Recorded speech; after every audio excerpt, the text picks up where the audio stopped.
Hi hello అందరికీ నమస్తే. Welcome to star జే మనం న్యూస్. ప్రతిరోజు ఒక్కో నాయకుడితో ఒక్కో వ్యక్తితో మీకు ఇంటర్వ్యూ చేస్తూ వారి సమస్యలతో పాటు వాళ్ళ రాజకీయ అనుభవం ప్రతి ఒక్కటి మీకు విశ్లేషణ ద్వారా వివరిస్తున్నాం.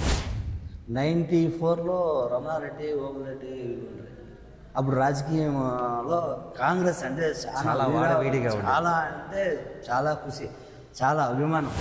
అప్పుడు వచ్చేసి రాజశేఖర రెడ్డి గవర్నమెంట్ వచ్చేది, ఆయన ఎక్కడున్నాడో ఆయన తెలుసుకోవాలి. అప్పుడు రమణారెడ్డి ఓబులరెడ్డి ఫీల్డ్లో ఉన్నప్పుడు మాదే ఎద్దులు బండి కట్టి అప్పుడు గంగాధర్ గారు కూడా ఎంపీగా ఉంటారు. అప్పటి నుంచి మళ్ళా రాజకీయాలకు రావాలని రంగప్రవేశం అంటే కాంగ్రెస్ పార్టీలో ఉంటూ వైఎస్ఆర్సీపీలోకి ఎప్పుడు చేరారు? రాజకీయ గురువు మీ భవిష్యత్తుకు మార్గదర్శిగా ఉన్నారు. ఆయన తమాషగా ఉండి ఆయన జైల్లో నుంచి బయటకు వచ్చేస్తే మేలప్ప అంటే ఊరంతా. సో దాంట్లో అదే విధంగా మీరు పార్టీ అక్కడి నుంచి కానీ మాటతత్వము చురుకుతనము ఆయన ఏదో అబంటరాలు వేసిండు వచ్చిన 2014 నుంచి 19 వరకు శంకరనారాయణ కోసం మీరు కష్టపడ్డారు. మీతో పాటు చాలామంది కష్టపడ్డారు. అంటే 2014 ఎలక్షన్కి ఎంపీటీసీలకి సర్పంచ్లకి కోఆపరేట్ చేసింది ఆయన. అప్పుడు 2013లో సర్పంచ్లు కూడా చాలా చేసినాడు. అప్పుడు చేసినాడు జగన్మోహన్ రెడ్డి గారు. ఆయన అధిష్టానం ప్రకారంగా ఆయన పంపించినాడు కదా, ఆయనకు వర్క్ చేయాలి అని చెప్పేసి ఆయనతో నడవడం జరిగింది. కాబట్టి ఆమెని కళ్యాణదుర్గం నుంచి ఇక్కడ పంపించిన తర్వాత ఆమెకు మేము రిసీవ్ చేసుకోవాలి. అవునా? అన్నీ పూర్తి చేశారా? అన్నీ చేసినాం. మరి పోలవరం ఏమైంది? పోలవరం అయింది దాదాపుగా అంటే 35,000 పైన, 50,000 వరకు మెజార్టీ. సరే తప్పుకోకుండా 50,000 మెజార్టీ. వైఎస్ఆర్ కాంగ్రెస్ పార్టీ కేవలం సంక్షేమ పథకాలపైన దృష్టి పెట్టింది. కేవలం జగన్మోహన్ రెడ్డి బటన్లతో పన్నొక్కి వాళ్ళు ప్రజలకు చేస్తున్నారు తప్ప ఆంధ్రప్రదేశ్లో అభివృద్ధి జరగలేదనేసి ఇటు ప్రజలు ఇటు వైసీపీకి వ్యతిరేకంగా తెలుగుదేశం పార్టీ ఆరోపణ. జనసేన నాయకులు కూడా అదే అంటున్నారు. హాయ్ హలో అందరికీ నమస్తే. వెల్కమ్ టు స్టార్ జే మనం న్యూస్. ప్రతిరోజు ఒక్కో నాయకుడితో ఒక్కో వ్యక్తితో మీకు ఇంటర్వ్యూ చేస్తూ వారి సమస్యలతో పాటు వాళ్ళ రాజకీయ అనుభవం ప్రతి ఒక్కటి మీకు విశ్లేషణ ద్వారా వివరిస్తున్నాం. అయితే ఈరోజు కార్యకర్త స్థాయి నుంచి బూత్ స్థాయి వరకు, బూత్ స్థాయి నాయకుడి నుండి పార్లమెంటు రైతు విభాగ కార్యదర్శిగా ఎదిగిన చాలకూరు గ్రామానికి చెందిన జగదీష్ గారితో ఫేస్ టు ఫేస్ చేయబోతున్నాం. అంతేకాకుండా ఆయన ఎదుర్కొన్న సమస్యలతో పాటు ఆయన రాజకీయ అనుభవం మన స్టార్ జే మనం న్యూస్లో ఎన్కౌంటర్ ద్వారా మీ అందరికీ తెలియజేస్తున్నాం. నమస్కారం, స్వాగతం అండి మా స్టార్ జే మనం న్యూస్కి. స్వాగతం. అంటే మీరు ఈరోజు రాజకీయంలో ఇంత చురుగ్గా ఉన్నారు. అయితే మీ బ్యాక్గ్రౌండ్ ఏంటంటే మీ అమ్మా నాన్న ఏం చేసేవారు? మా అమ్మ నాన్నలలో ఫస్ట్ నుంచి వ్యవసాయం కుటుంబం మాది. వ్యవసాయ కుటుంబంలో మేము కొంచెం పెద్దోళ్ళు అయ్యే వరకు కొంచెం అంతవరకు కొంచెం ప్యూర్ ఫ్యామిలీనే మాది, ఎంత గొప్ప ఫ్యామిలీ కాదు. వాటి నుంచి మేము పెద్దగా అయిన తర్వాత కొంచెం డెవలప్ అయిన తర్వాత ఒక స్టేజ్కి రావడం జరిగింది. అక్కడి నుంచి ఫస్ట్ మా అమ్మ నాన్నలు, మా అమ్మ సరస్వతమ్మ, మా నాయన అశ్వత్ రెడ్డి, మా పెద్దనాన్న తిమ్మిరెడ్డి, మా తమ్ముడు సతీష్ కుమార్ నాడు, ఇంకా నేను, నా పేరు జగదీష్. మా అమ్మ నాన్నకి ఎంతమంది సంతానం మీరు? మా అమ్మ నాన్నకి నేను, నా తమ్ముడు, మా అక్క. నాకంటే పెద్ద అమ్మ, నాకు తమ్ముడు. మేము ముగ్గురు అయిన తర్వాత మళ్ళా మాకు పెళ్లి చేసిన తర్వాత ఊర్లోనే ఇచ్చినాము. వాళ్ళది పెద్ద ఫ్యామిలీ, మా అక్క వాళ్ళది. సెకండ్ నేను పెళ్లి చేసుకున్నాను. పెళ్లి చేసుకున్న తర్వాత నాకు 3 సంతానం అమ్మాయిలు. పెద్ద అమ్మాయి ఫార్మాటీ అనంతపురంలో చేస్తాను, సెకండ్ ఇయర్. రెండో అమ్మాయి ఇంటర్ సెకండ్ ఇయర్, ఇప్పుడు హైదరాబాద్లో ఉంది. థర్డ్ అమ్మాయి వచ్చి అనంతపురం చైతన్య పామరాయిలో 10th క్లాస్ ప్రమోషన్. అంటే 3 అమ్మాయిలు, పెద్ద వయసు అంటే మాకు పెద్ద అమ్మాయిలు కాబట్టి చిన్న వయసులో మీకు పెళ్ళి అయిపోయింది. 23 ఇయర్స్లో పెళ్ళి అయిపోయింది. ఇప్పుడు కూడా అందుకే ఇంత యవ్వనంగా కనిపిస్తున్నారు. ఓకే, ఇది రాజకీయాలకు వస్తే రాజకీయ విషయం తీసుకుంటే ఫస్ట్ రాజకీయ అరంగేటం ఎలా చేశారు? అంటే విద్యార్థి దశ నుంచి మీరు రాజకీయాలకు ఎందుకు వచ్చారు? 94లో రమణారెడ్డి ఓబులరెడ్డి అప్పుడు రాజకీయంలో కాంగ్రెస్ అంటే చాలా అంటే చాలా ఖుషి, చాలా అభిమానం. ఓబులరెడ్డి అంటే నాకు చాలా ప్రేమ. అది ఎందుకు అయింది అంటే అప్పుడు ఉండే రాజకీయాల్లో చాలా వాడవేడిగా ఉండింది. నువ్వెంత నేనెంత అంటే అలా ఉండింది. కాకపోతే అప్పుడు మా నాన్నకి కాంగ్రెస్ అంటే మా నాన్నకి కూడా విరామానం ఎక్కువ. అప్పుడు నుంచి కాకపోతే అప్పుడే రాజకీయాలకు రావాలని ఉంది, కాకపోతే ఏజ్ మెచ్యూర్ లేదు కదా, అందుకని అలా ఉండి అప్పుడు వచ్చేసి నేను 7th క్లాస్. అప్పటి నుంచి 10th అయిపోయింది. 10th అయిపోయిన తర్వాత ఇంటర్ చేయకోకుండానే డ్యూటీకి ఈ స్పిన్నింగ్ మిల్లో సూపర్ బిలో క్వేడీ ఇన్వెస్టిగేటర్గా టాప్ లెవెల్లో పనిచేస్తాను. అచ్చా. క్వాలిటీ సూపర్వైజర్, క్వాలిటీ కంట్రోల్లో పనిచేస్తాను. చేస్తూ ఇంటర్ చేయకనే ఓపెన్ డిగ్రీ హిందూపూర్లో చేస్తాను. అంతవరకు ఫస్ట్ నుంచి 7th వరకు మా చాలకూరులోనే ఉండింది. 8th, 9th, 10th సోమన్ చెప్పాలి. ఇంటర్ చేయకోకుండా ఆ మధ్యలో జాబ్ చేస్తాను. ఇక్కడ సూపర్ బీలో సూపర్ స్పిన్నింగ్ మిల్లో క్వేడీ క్వాలిటీ చేసినాం. 10th క్లాస్ క్వాలిఫికేషన్తో క్వాలిటీ కంట్రోల్ సూపర్వైజర్తో చేసినాం. అది అయిపోయిన తర్వాత అది చేసుకుంటూ డ్యూటీ చేసుకుంటూ ఓపెన్ డిగ్రీ చేసినాం. ఓపెన్ డిగ్రీ ఫైనల్ చేసేపాటికి ఇంట్లో అనివార్య కారణాల వల్ల మ్యారేజ్ చేసుకోవాల్సి వచ్చింది. ఇంకా అప్పటి నుంచి డ్యూటీ అయిపోయిన తర్వాత ఈ మ్యారేజ్ అయిపోయిన తర్వాత ఇంక పిల్లలు అయిన తర్వాత 2003లో మ్యారేజ్ అయింది. 2004లో రాజశేఖర రెడ్డి గవర్నమెంట్ వచ్చింది. అప్పుడు వచ్చేసి రాజశేఖర రెడ్డి గవర్నమెంట్ వచ్చేనే ఆయన ఎక్కడున్నాడో ఆయన తెలుసుకోవాలి. 2004లో ఆయన సీఎం అయ్యేదినే రియల్ ఎస్టేట్ ప్రారంభం.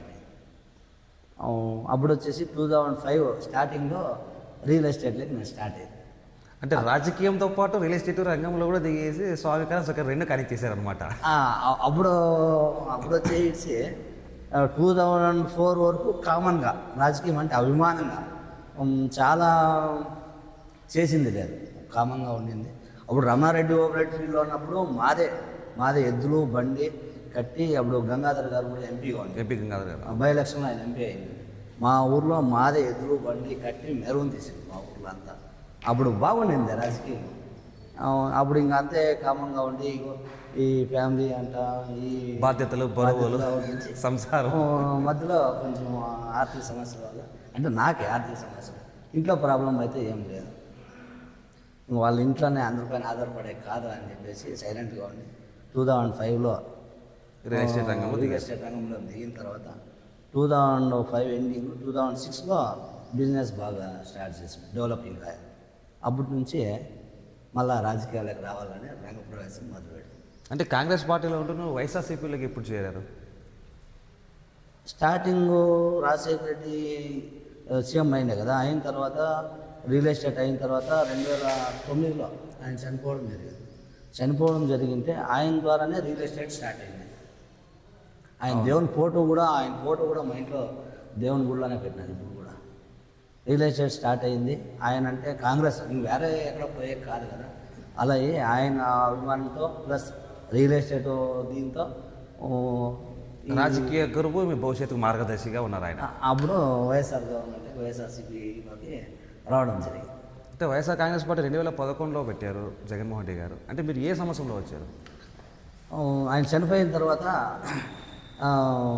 ఆయన అరెస్ట్ కూడా చేశారు కదా, 16 నెలల జైల్లో కూడా పెట్టారు కాంగ్రెస్ పార్టీ. అప్పుడు కూడా తమాషగా మాట్లాడుకుంటూ ఎవరు చాలకూరు అసత్తున్నారు ఇంట్లోనే తమాషగా మాట్లాడుకుంటూ ఇంకో అతను ఆంజనేయులు అని ఇంకో అతను నరసింహమూర్తి అని మా కామెడీగా మాట్లాడుకుంటూ ఆయన జైల్లో ఉంటే ఆయన తమాషగా ఉండి ఆయన జైల్లో నుంచి బయటకు వచ్చేస్తే మేలప్ప అని అంటే అప్పుడు వచ్చేసి వీళ్ళు ఊర్లో అడిగితే ఆయన వస్తే ఏం చేస్తారని అంటే అప్పుడు ఊరంతా మా ఊర్లో వంటి ప్రోగ్రామ్ దీపాలు చేసి పులేకమ్మ దగ్గర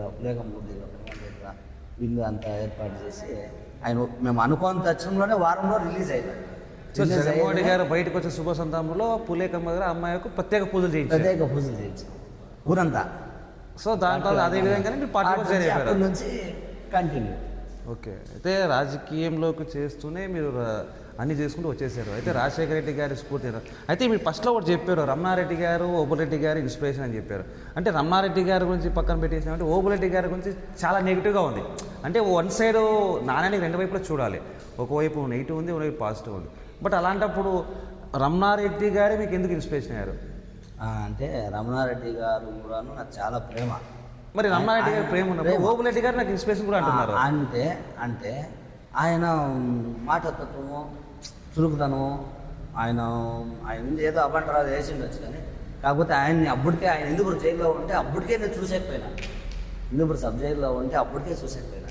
ఓకే, అంటే దీంతో ఆయన చూసి ఆయన నచ్చి ఆయనకి అభిమాని అయిపోయారు. ఓకే, అలాంటప్పుడు అయితే 2014 మనకు పెనుగొండ నియోజకవర్గానికి ఎమ్మెల్యే అభ్యర్థిగా శంకరనారాయణ గారు వచ్చారు. 2014 నుంచి 19 వరకు శంకరనారాయణ కోసం మీరు కష్టపడ్డారు, మీతో పాటు చాలామంది కష్టపడ్డారు. ఆ అనుభవం ఎలా ఉండేది?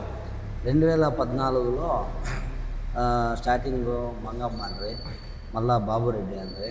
బాబురెడ్డి దీంట్లోనే ఆవిడ ఎంపీటీసీలకి జెడ్పీటీసీలకి ఆయన చాలా కష్టం. 2013లోనే వచ్చారు ఆయన. కష్టపడి అంటే 2014 ఎలక్షన్కి ఎంపీటీసీలకి సర్పంచ్లకి కోఆపరేట్ చేసింది ఆయన. అప్పుడు 2013లో సర్పంచ్లు కూడా చాలా చేసినాడు. అప్పుడు చేసినాడు ఆయన. చేసిన తర్వాత మళ్ళా శంకరనారాయణ గారిని 4 శంకరనారాయణ వచ్చింది.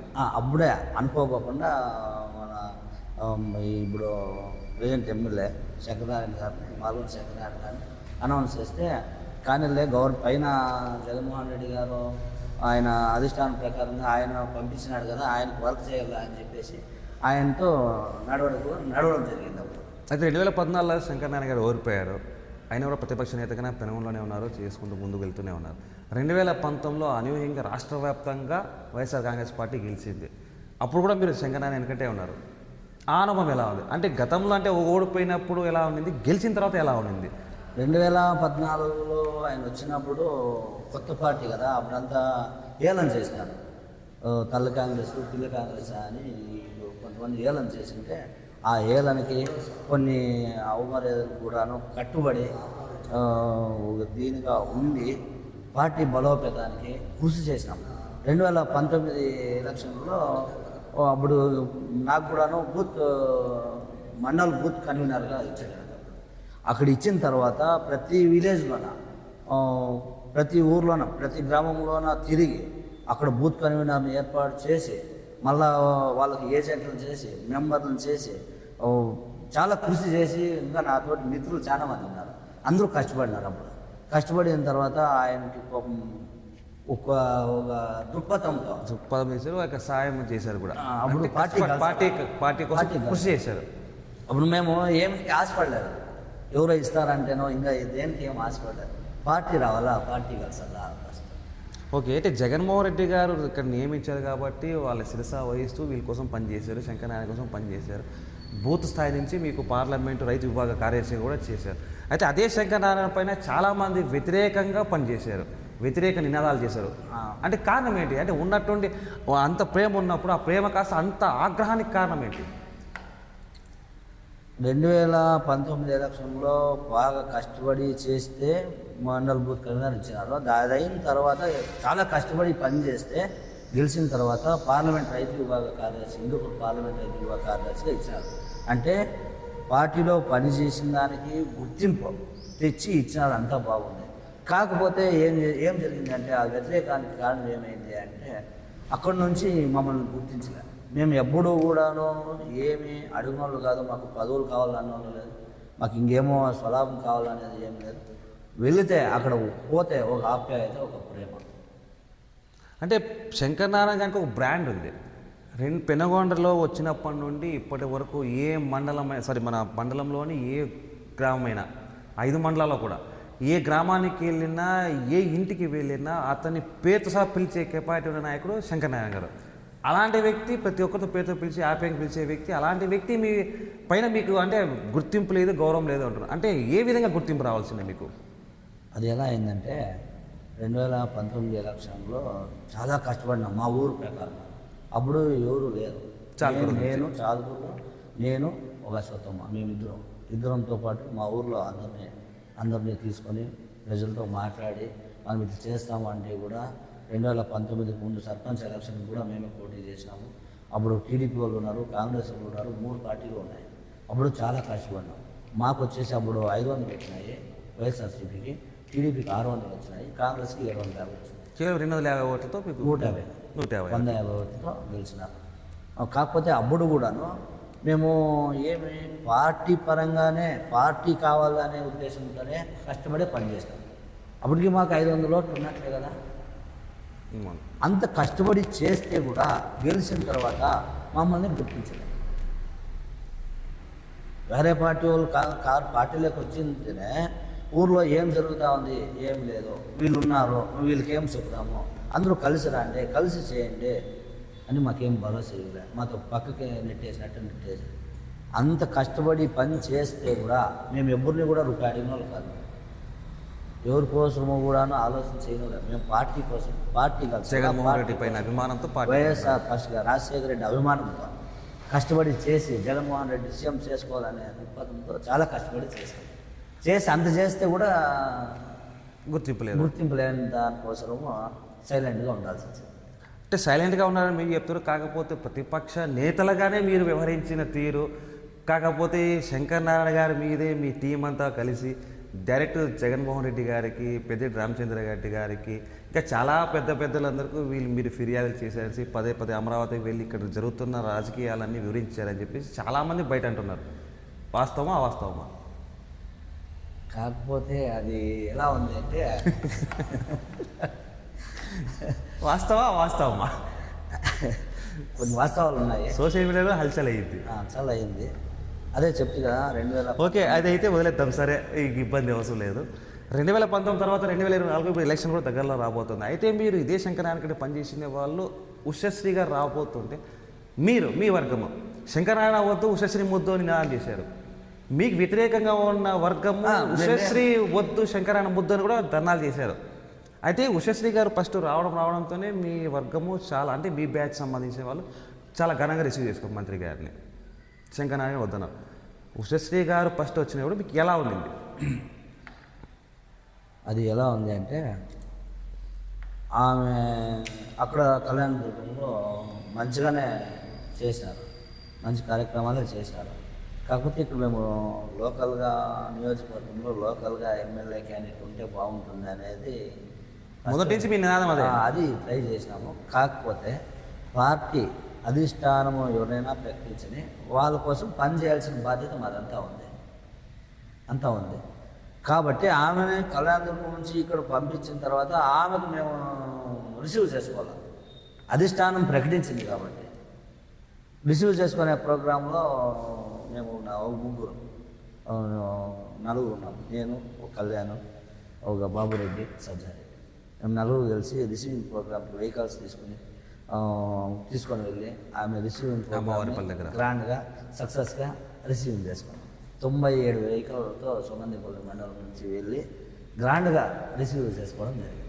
97 వెహికల్స్లో వెళ్ళి అంత గ్రాండ్గా రిసీవ్ చేసుకున్న ఉషశ్రీ కోసం మీరు అంతగా పనిచేశారు. జనవరిలో కేవలం 3 నెలల్లో, అటు జనవరి వెళ్ళి ఇటు మార్చి ఏప్రిల్ వచ్చేసరికి లాస్ట్ మంత్ కూడా ఇదే వర్గం ఎవరైతే రిసీవ్ చేసుకున్నారు ఈ వర్గం మొత్తం అంతా అలిగి ఓ ఇంటిలో సమావేశం నిర్వహించి ఉషశ్రీ గారు వద్దు అనే నినాదం మళ్ళీ మీరు పైకి తీసుకొచ్చారు. కారణం ఏంటి? మేము తీసుకురాలి సమావేశం అవడానికి కారణం ఏంటి? ఎప్పుడు సమావేశం అయ్యారు కదా, వద్దు అనుకుని మేము సమావేశం కాలేదు. వద్దు అనుకోండేది లేదు. సమావేశం ఎందుకు అయ్యారు? సమావేశం లేదు, ఎక్కడా లేదు. కొన్ని పత్రికలు లేదు అంటే పత్రికల మూలికంగా ఏముంది, మీకు మేము చెప్పాల్సిన పని ఏం లేదు. అదేమి కొంచెం పులిబాయ్ అంటే రహస్య మంత్రాలు జరపాల్సిన అవసరం లేదు. మీరు ఎలా ఉంటుందంటే మీ తప్పుగా అనుకోవద్దండి, దాన్ని తప్పుగా అనుకోవద్దండి. పులిబాయ్ అంటే గిలిబాయ్ అన్నట్టుగా కొంచెం వ్యవహరిస్తారు. కాబట్టి అంటే పులిబాయ్ గిలిబాయ్ అంటే అదిగో పులి అంటే ప్రతిసారి జోక్ చేసి నిజంగానే పులి కూడా వచ్చిన సందర్భాలు ఉన్నాయి కదా. అంటే ఇప్పుడు రియల్గానే ఉంది కదా. అదే చెప్తాను, ఇప్పుడు నిప్పులేంది పొగరాదు, నిందలేంది బొందబోదు అన్నారు కదా. అదే విధంగా రహస్యంగా మీరు చర్చలు జరిపారా లేదా? లేదు, జరిపారనేది సరే, జరపలేదు. ఉన్నట్టుండి మీరు కార్యకలాపాలకు దూరం అయిపోయారు, పార్టీకి సరిగ్గా పనిచేయట్లేదని చెప్పి చాలా మంది నానుడు ఉంది చెప్తున్నారు. అంటే యాక్టివ్గా లేరు. ఉషశ్రీ గారు వచ్చిన కొత్తలో ఉన్న యాక్టివ్నెస్ ఈ మధ్య కాలంలో లేదు. అప్పటి నుంచి అలాగనే పనిచేస్తున్నాం. చాలా కనపడలేదని లేదు, కంటిన్యూ అంటే మేమే ముందు అందరూ మాదిరిగా ఫోటోలకి పోజులు ఇచ్చి మేము ముందరే ఉండాలా, అదంతా మాకి కాని పనే. మాకేం కావాలా? సక్సెస్ కావాలా. ఎంతసేపు అయినా మేము ఏం చేసినామా ప్రోగ్రామ్ సక్సెస్ కావాలి, మేము ముందరే ఉండాలా, ఫోటోలకే పోవాలా, ఊరిని దుబ్బలా, ఊరిని తీసేయాలా. మాకు అలాంటి ఉద్దేశాలు మా దగ్గర ఎప్పుడు రావు. అంటే గ్రౌండ్ స్థాయి లెవెల్లో వర్క్ చూపిస్తాం, ఫోటోలు పోజులు ఇవ్వమంటారు. అది 100% ఖచ్చితంగా. 2019 నుంచి 2024 వరకు ఇప్పటి వరకు ఇచ్చినాం, చాలా గుర్తింపు వచ్చింది. ఇప్పుడు ఏం కావాలా? గ్రౌండ్ లెవెల్లో వర్క్ చేయాలా, ఎమ్మెల్యే చేసుకోవాలా, జగన్ గారిని ముఖ్యమంత్రి చేసుకోవాలా. అదే మా తాపత్రయం. మీ తాపత్రయం, మీ తపన, ఆవేదన అంతా ఒకటి. ఓకే, అయితే ఇప్పుడు 2024లో వచ్చేసి ఇప్పుడు పెనుగొండ నియోజకవర్గం నుండి ఉషశ్రీ గారికి పోటీగా తెలుగుదేశం పార్టీ నుండి బీజేపీ జనసేన ఉమ్మడి అభ్యర్థిని సవితమ్మ గారు ఉన్నారు. సవితమ్మ గారు నినాదం ఒకటే, నేను లోకల్. ఉషశ్రీ గారు నాన్ లోకల్ అని నినాదంతో ముందుకు వెళ్తున్నారు. చాలామంది పబ్లిక్ కూడా అంటున్నారు ఈమె తెలుసు ఆయన మాకు తెలుసు అంటున్నారు. అంటే ఈ సంవత్సరము ఈ ఇంకో 40 రోజులు జరగబోతే ఎన్నికలు ఎలా ఉండబోతుంది? రాష్ట్ర వ్యాప్తం పక్కన పెడితే ముఖ్యంగా పెనుగొండ నియోజకవర్గం ఎలా ఉండబోతోంది? పెనుగొండ నియోజకవర్గంలో ఏం లేదు. ఆమె టీడీపీ పరంగా ఉండొచ్చు. అది ఏమి 3 పార్టీలతో 3 పార్టీలు పొత్తు, బీజేపీ, జనసేన, తెలుగుదేశం పార్టీ.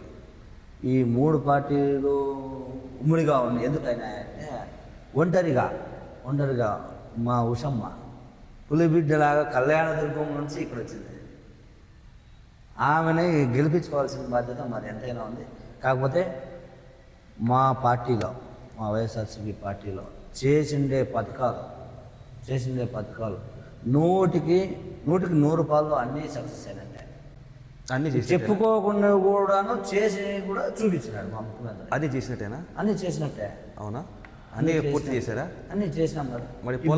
పోలవరం ఏమైంది? పోలవరం అయింది కదా. ఎక్కడైంది? అయింది. మీ మంత్రి గారే చెప్పారు వైనాట్ అని చెప్పేసి 2021 కల్లా కంప్లీట్ చేస్తామని చెప్పారు. అప్పుడు వర్షాలు ఎక్కువైపోయినాయి, వాటర్ వచ్చినాయి. సరే, వర్షాలు ఎక్కువైపోయినాయి, ఓకే. అమరావతి రాజధాని కానీ 3 రాజధానులు చేశారు. 3 రాజధానులు ఇంప్లిమెంట్ అయ్యాయా? అంటే ఎక్కడ కానిస్తారు?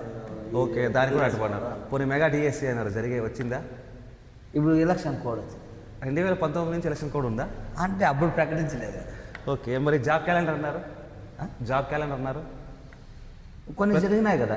ప్రతి సంవత్సరం జాబ్ క్యాలెండర్ వదులుతున్నారు. ఈ సచివాలయాలు, వాలంటీర్ సచివాలయం వ్యవస్థ ఎంత జరిగింది, ఎన్ని ప్రతి సంవత్సరం జాబ్ క్యాలెండర్ అన్నారు కదా జనవరి 1కి. కాకపోతే అన్ని జరిగాయి. Job calendar. కాకపోతే ఇప్పుడు సరే, ఎంతమంది సచివాలయ ఉద్యోగులు ఉన్నారు? సచివాలయ ఉద్యోగుల వ్యవస్థ వస్తే సరిపోతుందా? మిగతా సచివాలయాలు ఎంత ఎంప్లాయీస్? మిగతా యువత పరిస్థితి ఏంటి మరి? సచివాలయ వ్యవస్థ సరే, మిగతా వాళ్ళ పరిస్థితి సరే. 3 దశల్లో మద్యపాన నిషేధం చేస్తాం మన జగన్మోహన్ రెడ్డి గారు. మరి మద్యపాన నిషేధం అమలు కాలేదు కదా. కాకపోతే ప్రశ్నించడం మా హక్కు, నిజమే కదా. ఇప్పుడు టీడీపీ వాళ్ళు ప్రశ్నిస్తారు, ఓకే. వాళ్ళు మేము టీడీపీ తరఫున ప్రశ్నించట్లేదు, మిమ్మల్ని మా ఛానల్ తరఫున ప్రశ్నిస్తున్నాం. అంటే మీరు చెప్పారు మేము 100% చెప్పినవి చెప్పుకోకుండా కూడా చేసామంటున్నారు. అందులో భాగంగా ప్రశ్నిస్తున్నాం. సరే, ఓకే, ఇది పక్కన పెట్టేస్తాం. 2024లో వైనాట్ 175 నినాదం జగన్మోహన్ గారు వెళ్తున్నారు. చాలా చోట్ల ఎమ్మెల్యే అభ్యర్థులు ఎంపీలు పంపించారు, ఎంపీగా ఉండే వాళ్ళు ఇంకో ప్లేస్ మార్చారు. చాలా మార్పులు చేర్పు జరిగాయి. ఈ ఎన్నికల్లో ఎలా ఉండబోతోంది? జగన్మోహన్ రెడ్డి గారు మళ్ళీ అధికారంలో రాబోతున్నారా? 100% సీఎం అయ్యారు గ్యారెంటీ. ఖచ్చితంగా. ఎన్ని సీట్లు రావచ్చు అంటారు? 150 అబోవ్. లాస్ట్ 150 పైన వచ్చింది కదా. 151 కన్నా అబోవే. 175 కావచ్చు. వైనాట్ 175. ఓకే, అయితే 170 ఖచ్చితంగా వస్తారు. మరి రూలింగ్ ఇస్తారు. ఓకే, అంటే ఇప్పుడు మనకు ఈసీ ఒకటి చెప్పింది, వాలంటరీ వ్యవస్థను వాడుకోవద్దని చెప్పారు. వాలంటరీ వ్యవస్థ ద్వారా ప్రతి ఇంటికి సంక్షేమ పథకాలు కావచ్చు, అవ్వాతాతల పింఛన్లు కావచ్చు వెళ్తున్నాయి. అయితే ఈసీ అడ్డుకోనింది అని చెప్పేసి దీన్ని వైసీపీ నాయకులు దాన్ని తప్పుదోవ పట్టించి తెలుగుదేశం పార్టీ మీద చంద్రబాబు నాయుడు గారు ఇంటికి పోయి పింఛన్ ఇయ్యద్దని చెప్పేసి వాళ్ళ నిందలేస్తున్నారు అని చెప్పేసి ఈరోజు తెలుగుదేశం పార్టీ వాళ్ళు ఖండిస్తున్నారు. సాక్షాత్తు మీ జగన్మోహన్ రెడ్డి గారి సిస్టరు షర్మిల గారు కూడా నిందించారు. కేవలం వాలంటీర్ వ్యవస్థ ఒకటే కాదు, మిగతా ఉద్యోగులు ఉంటారు, వాళ్ళ ద్వారా పింఛన్ పంపిణీ చేయొచ్చు కదా, వేరే పార్టీ వాళ్ళ మీద ఎందుకు నిందలేస్తారని ప్రశ్నిస్తున్నారు. దీనికి సమాధానం ఏం మాట్లాడకపోతే కూడాను అధికారులు కూడాను కోడ్ ఉంది అంటారు. వాలంటీర్లు ఇచ్చకపోతే వాలంటీర్లు ఇవ్వకూడదు అని చెప్పి కేసు వేసినారు. మీకు తెలిసిందే ఇంకంతా. అలాంటప్పుడు ఇంకేం చేసేది? ఈరోజు అవ్వాతాతలు 1వ తారీఖు కదా, ఇంతవరకు పెన్షన్ అందలేదు. అదే అంటున్నా, అవ్వాతాతల పరిస్థితి ఏమి? మా పార్టీ పైన కేసు వేసి వాలంటీర్ల ద్వారా పని చేయకూడదు, ఇవ్వకూడదు అంటే ఇంతవరకు కూడా మా వాలంటీర్లో ఈసారికి ఊరికే ఉండేపాటికి, సైలెంట్గా ఉండేపాటికి ఇంతవరకు పెన్షన్ పోలే. ఇది అధికారులు ఎక్కడ పెట్టించుకున్నారు? వీళ్ళు ప్రతిపక్షంలో కేసు వేయకోకుండా ప్రతిపక్షం కూడా అదే ప్రశ్నిస్తుంది. వాలంటరీ వ్యవస్థ ద్వారానే మీరు చేయగలుగుతారు. అంత గతంలో రాజశేఖర రెడ్డి గారు కూడా ఉన్నారు, చంద్రబాబు నాయుడు కూడా చేశారు, ఎన్టీఆర్ గారు కూడా చేశారు. అప్పుడు వాలంటరీ వ్యవస్థ లేదు, అప్పుడు ఎలా వాళ్ళు చేరేది పింఛను అంటే వాళ్ళు ప్రశ్నించడం. అంటే మీ వాలంటరీ వ్యవస్థను మీరే కదండి జనాలకు తీసుకెళ్ళి ప్రజలకు చంద్రబాబు నాయుడు గారే కేసు వేశారు, చంద్రబాబు నాయుడు అడ్డేశారు. దాన్ని మీరు ఈ ఎలక్షన్లో క్యాష్గా మార్చుకుంటారని వాళ్ళు టీడీపీలో ఆరోపణ చేస్తున్నారు. అదంతా ఏంది లేదు, మామూలుగా మాట్లాడచ్చు, కలుబొల్లి మాట్లాడచ్చు. ఇంకా అలాంటి మాటలకి ఎందుకు అనవసరం. ఓకే, అయితే ఇప్పుడు రాజకీయ పరంగా తీసుకున్నామంటే ఇప్పుడు పెనుగొండ నియోజకవర్గంలోని సుమందేపల్లి మండలం చాల్కూరు పంచాయతీ. మీ పంచాయతీ మెజార్టీ ఎంత రావచ్చు? మీ అక్కడ ఉన్న రాజకీయ పరిస్థితులు ఏంటి? మా పంచాయతీలో 450 ఓట్లు మన మెజార్టీ వచ్చింది మా వైఎస్ఆర్సీ. సో ఇప్పుడు కూడాను దాదాపు 600 ఓట్ల మెజార్టీ వస్తుంది. ఓకే, అందరూ కలిసి పనిచేస్తున్నాం కాబట్టి టెన్షన్ లేదు, సమస్య లేదు. ఈజీగా 600 ఓట్లు మా పంచాయతీ నుంచి మెజార్టీ వస్తుంది. ఓకే, అయితే సోమపల్లి మండల వ్యాప్తంగా రూరల్లో ముఖ్యంగా పల్లెల్లో తీసుకున్నామంటే అయినా ప్రజల్లో కావచ్చు, మహిళల్లో కావచ్చు, ప్రతి చోటలో వైఎస్ఆర్సీపీ ఉందనేసి మీ వైసీపీ నాయకులు చెప్తున్నారు. అయితే అదే వైసీపీ నాయకులు కావచ్చు, ఇతర వేళ నాయకులు కావచ్చు, తెలుగుదేశం పార్టీలు కావచ్చు, పబ్లిక్ కావచ్చు, మీడియా కావచ్చు, సోమదేపల్లి టౌన్ ఈసారి మెజార్టీ టీడీపీకి వస్తుంది అంటున్నారు. కారణం ఏంటి? టీడీపీకి మెజార్టీ ఎలా వస్తుందండి? ఎలా వస్తుంది? 2019లో కూడా వైసీపీ గెలిచినప్పుడు సోమదేపల్లి టౌన్ మెజార్టీ వచ్చింది. అప్పుడు పథకాలు లేవు, చెప్పిన వాళ్ళు లేదు, చేసిన వాళ్ళు లేదు. ఇప్పుడు ఎన్ని పథకాలు వచ్చినాయి? ప్రతి ఇంటికి ఏదో ఒక రూపంగా పథకం అందిందా లేదా? సంక్షేమ పథకాల ద్వారా డబ్బులు వచ్చాయా? ఆ పథకం అందిన తర్వాత కూడా ఎవరైనా సరే మోసం చేయకపోకుండా పార్టీకి ఖచ్చితంగా ఓటు వేస్తారో, 100% గెలిపిస్తారో అనేది మెజార్టీ కూడా వస్తుంది అనేది నా అభిప్రాయం. సోమదేపల్లి టౌన్లో కూడా ఖచ్చితంగా వస్తుంది. అయితే పెనుగొండ నియోజకవర్గ వ్యాప్తంగా ఎన్ని ఓట్లు రావచ్చు మీ అభ్యర్థినికి? అంటే ఉషశ్రీ గారు ఎన్ని ఓట్ల మేరతో గెలుస్తారంటారు? దాదాపుగా అంటే 35,000 పైన, 50,000 వరకు మెజార్టీ. సరే, తప్పుకోకుండా 50,000 మెజార్టీ. అయితే సవితమ్మ గారు కూడా మన ప్రెస్ మీట్లో చెప్పారు, ఖచ్చితంగా ఆల్రెడీ నేను గెలిచిపోయాను, ఇది ప్రతి చోట నేను వెళ్తుంది ఎన్నికల ప్రచారం కాదు, ఇది విజయోత్సవ ర్యాలీలా నాకు ఉంది, విజయోత్సవ ర్యాలీ నేను నిర్వహిస్తున్నాను, మీ రిసీవింగ్ అలా ఉంది, దాదాపుగా మన విజయం ఖరారు అయిపోయింది, దాదాపు 30,000 పైచిలుకు ఓట్లు మనం గెలిచేసామని ఆమె అంటున్నారు. మీరు 30,000 అంటున్నారు. ఎలక్షన్ జరగనే తెలుస్తుంది కదా, ఎవరు ముఖాముఖి పోటీగా ఉంటారు అనేది తెలుస్తుంది కదా, అంటే మెజార్టీతో గెలుస్తారనేది తెలుస్తుంది కదా, ఖచ్చితంగా మెజార్టీ 100%. అంటే గతంలో తీసుకుంటే మనకు పెనుగొండ నియోజకవర్గం నుంచి తెలుగుదేశం పార్టీ తీసుకుంటే పార్సారథి గారు కావచ్చు, శంకరనారాయణ కావచ్చు, ఇద్దరు కూడా 2014 తీసుకుంటే 16,000 పైచిలుకు ఓట్లతో గెలిచారు. శంకరనారాయణ కూడా మన జరిగిన ఎలక్షన్లో కూడా 16,000 పైచిలుకు మాత్రం. అలాంటిది 16-20 జరగలేదు, అటు ఇటు కావాలి అంతేగా. మీరు ఏకంగా 30 నుంచి 50,000 దాకా వెళ్ళారు. అంటే ఏం అంత కారణం, బలమైన కారణం ఏంటి? సంక్షేమ పథకాలు చెప్పినవన్నీ జరిగినాయి. ఇప్పుడు ఇంతకుముందు చెప్పి కదా, ప్రతి ఇంటికి, ప్రతి ఊర్లో, అంటే పార్టీలకు అతీతంగా, కులాలకు అతీతంగా అందరికీ ఆసరా కావచ్చు, జీవిత కావచ్చు, ఆటో కావచ్చు, ప్రతిదీ పథకాలు ప్రతి ఒక్కరికి అందినాయి కాబట్టి నవరత్నాలు ఆ కృతజ్ఞతతో పార్టీకి ఓటేసి తీరుతారు. ప్రజలు ఏమి అమాయకులు అయితే కాదు, పథకాలు అందినాయి కాబట్టి ఆ ప్రోత్బలం దీంతో ఓటు వేస్తారు, ఖచ్చితంగా మెజారిటీతో గెలిపిస్తారనే ఆలోచనతోనే ఈ మెజారిటీ విషయం నేను చెప్పాను. ఓకే, అంటే పెనుగొండ నియోజకవర్గంగా ఇంప్రూవ్మెంట్ ఏం జరిగింది, అభివృద్ధి ఏం జరిగింది? ఓకేనా? ఓకే, ఇది ఇంకో 40 రోజుల్లో ఎలక్షన్ జరగబోతోంది, రిజల్ట్ కూడా రాబోతుంది. ఈ నెల 18వ తేదీ నుండి మనకు ఆంధ్రప్రదేశ్లో నోటిఫికేషన్ రాబోతుంది. ఈసారి వైఎస్ఆర్సీపీ పార్టీ కోసం, మీ ఉషశ్రీ కోసం గ్రౌండ్ లెవెల్లో వర్క్ చేస్తారా? ఎలా వర్క్ చేయబోతున్నారు, ఏం చేయబోతున్నారు? గ్రౌండ్ లెవెల్లో 2019 బాగా కృషి చేసి, బాగా కష్టపడి అప్పుడే మెజార్టీ తెచ్చాం. ఇప్పుడు దానికన్నా ఇంకా 10 కసితో ఇప్పుడుండే ఈ టీడీపీను, జనసేన కావచ్చు, బీజేపీ కావచ్చు, ఉమ్మడి ఇక తయారైన పొత్తులు ఉన్నారు కాబట్టి వాళ్ళు ముగ్గురు కలిసిన తర్వాత మేము ఒంటరిగా పోరాటం చేస్తాం. మేము ఎప్పుడు కూడాను సింగిల్గా వస్తుంది అనే ప్రోద్బలం, అనే కాన్సెప్ట్తోనే సింగిల్గానే ఉంటాము, సింగిల్గానే పోటీ చేస్తాము, సింగిల్గానే సిద్ధానికి కూడా సై అనేది కూడా మాతో ఎదుర్కోలేక వాళ్ళు ముగ్గురుతో 3 పార్టీలు కలిసి పోటీ చేసినారు. అంటే యుద్ధానికి సిద్ధం వైనాట్ 175 నుంచి మీరు సిద్ధంగా వచ్చేసారు, అంతే కదా. మా మీద ఎదుర్కోలేకనే కదా వాళ్ళు 3 పార్టీలు కలిసి చేసింది. అదే కష్టమే. ఇప్పుడు ఈసారి వాళ్ళు 3 పార్టీలు ఏకమైనాయి కాబట్టి మేము ఒంటరిగా ఉన్నాం కాబట్టి ఇంకా ఇంకా ఎక్కువ కష్టపడి ఎక్కువగా ఎమ్మెల్యే సీట్లు సంపాదించుకొని మా ముఖ్యమంత్రి జగన్మోహన్ రెడ్డి గారిని ఇంకోసారి ముఖ్యమంత్రి చేసుకోవాలని చాలా తపన, కాకపోతే నాకు చాలా కసిగా ఉన్నారు, సిద్ధంగా ఉన్నారు. ఓకే, అయితే ఖచ్చితంగా ఈసారి కూడా పెనుగొండ నియోజకవర్గంలో వైసీపీ జెండా ఎగరేస్తారంటారు? ఖచ్చితంగా ఖచ్చితంగా 1,000 రూపాయలు వైఎస్ఆర్ జెండా పెనుగొండ కోట రెపరెపలు ఆడిస్తాం. ఓకే, వచ్చింది కదా, ఓకేనా. వైఎస్ఆర్ కాంగ్రెస్ పార్టీ కేవలం సంక్షేమ పథకాలపైన దృష్టి పెట్టింది. కేవలం జగన్మోహన్ రెడ్డి బటన్లతో పన్నొక్కి వాళ్ళు ప్రజలకు చేస్తున్నారు తప్ప ఆంధ్రప్రదేశ్లో అభివృద్ధి జరగలేదనేసి ఇటు ప్రజలు ఇటు వైసీపీకి వ్యతిరేకంగా తెలుగుదేశం పార్టీ ఆరోపణ. జనసేన నాయకులు కూడా అదే అంటున్నారు. దీని మీద మీ కామెంట్? పథకాలతో పాటు కూడా అభివృద్ధి జరిగింది కదా. ఒక రైతు భరోసా కేంద్రాలేమి, సచివాలయాలేమి, వెటర్నరీ హాస్పిటల్స్ అయితేమి, రోడ్లు అయితేనేవి. హిందూపురం వెళ్ళాలంటే సోమంది పథకాల నుంచి హిందూపురం పోవాలంటే 1 అవర్ ఉండండి, దాదాపుగా గంట సేపు ప్రయాణం. ఇప్పుడు రోడ్డు బాగుంది. ఇప్పుడు కదిరి టు గోరంట్ల 4 చేస్తున్నాం. Penukonda to Madasula road. ఇంకా పల్లెలకి అభివృద్ధి జరిగినట్టు కదా. అంటే పెనుగొండ నియోజకవర్గం అభివృద్ధి జరగతే సరిపోతుందా? రాష్ట్ర వ్యాప్తంగా 175 నియోజకవర్గాలు ఉన్నాయి కదా, చాలా చోట్ల రోడ్ల సమస్య చాలా ఉంది. ఇంకా మన నియోజకవర్గంలో మన కాన్స్టిట్యున్సీలో అభివృద్ధి జరిగింది అంటే ఇంకా రాష్ట్రం అంతా కూడాను అభివృద్ధి జరిగినట్టే కదా. రాష్ట్ర వ్యాప్తంగా అభివృద్ధి జరిగిందంట. ఖచ్చితంగా అభివృద్ధి జరిగింది. పథకాలు అన్ని జగన్మోహన్ రెడ్డి గారు చేసిన దానివల్ల అంతా ఉపయోగమే ఉంది. ఓకే, అయితే ఇప్పుడు 2024లో మళ్ళీ అధికారంలోకి వస్తామంటున్నారు. అధికారంలోకి వచ్చిందంటే భవిష్యత్తు ఎలా ఉంటుంది మన ఆంధ్రప్రదేశ్ది? మీ భవిష్యత్ కార్యాచరణ ఏంటి? మా భవిష్యత్ అంటే ఏం లేదు. మేము ప్రజల కోసం కష్టపడే వాళ్ళము.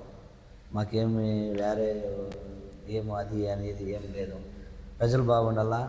ఎప్పుడైనా కానీ 20 ఏళ్ళు కానీ 30 ఏళ్ళు కానీ మా ముఖ్యమంత్రిగానే ఉండాలా. పార్టీలో ఇలాగే కొనసాగుతూనే ఉన్నాం. 30 సంవత్సరాలు జగన్మోహన్ రెడ్డి గారు సీఎంగా ఉంటారు.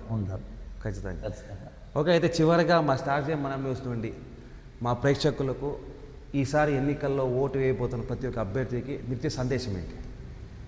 అటు చూసి సందేశం ఏముందండి మీరు ఇక అంటే ఓటర్లకు ముఖ్యంగా మీరు ఏం చెప్పబోతున్నారు ఓటర్స్కి? మా ప్రేక్షకులకు ఓటర్ల మహాశైలకు మీరు ఇచ్చే సందేశం ఏంటి? మా పార్టీ తరఫున పథకాలు అందరికీ అందాయి, ప్లస్ అభివృద్ధి జరిగింది. కాకపోతే ప్రతిపక్షాలలో కొన్ని ప్రలోభాలకు గురి చేస్తున్నాం. అయితే కూడా ప్రజలు నమ్మే స్థితిలో ఎవరు లేరు. కాబట్టి మా అభివృద్ధి చూసే ప్రజలు ఓటేసేదానికి సిద్ధంగా ఉన్నారు. కాబట్టి చెప్పండి,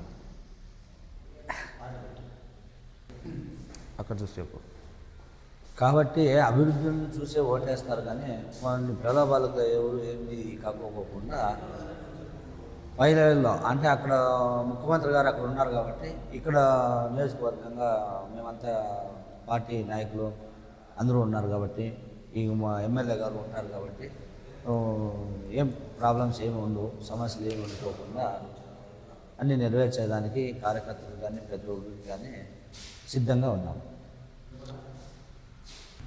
ఓకే జయేష్ గారు, మీ అమూల్యమైన సేవలతో పాటు మీ సమయాన్ని మాకు కేటాయించినందుకు మా స్టార్ జయమనం న్యూస్ ద్వారా మీకు ధన్యవాదాలు తెలుపుకుంటున్నామండి.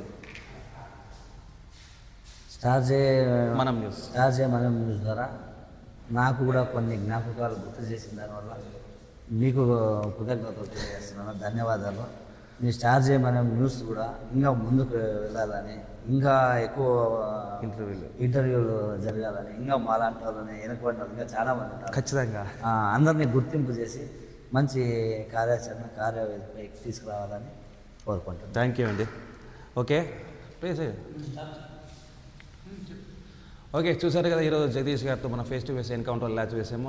అదేవిధంగా రాష్ట్ర వ్యాప్తంగా ఖచ్చితంగా ఈరోజు ఎలా ఉంది పరిస్థితి ప్రతి ఒక్కరు చూశారు. అదేవిధంగా మేము అందించిన సంక్షేమ పథకాలే ప్రజలకు అందాయి. ప్రతి ఒక్క ప్రజల్లో జగన్మోహన్ రెడ్డి మళ్ళీ సీఎం కావాలని మనసు ఉంది, కోరిక ఉంది. జగన్మోహన్ రెడ్డికి తలబెట్టిన వైనాట్ 175 నినాదంతో మేము ముందుకు వెళ్ళాం. రాష్ట్ర వ్యాప్తంగా ఈసారి 2024లో కూడా రెండవసారి జగన్మోహన్ రెడ్డి ప్రమాణ చేయబోతున్నారని జగదీష్ గారు చెప్పారు. ఓకే, చూద్దాం. Let's go what happen in future. చూస్తున్నామండి స్టార్ జయమనం న్యూస్.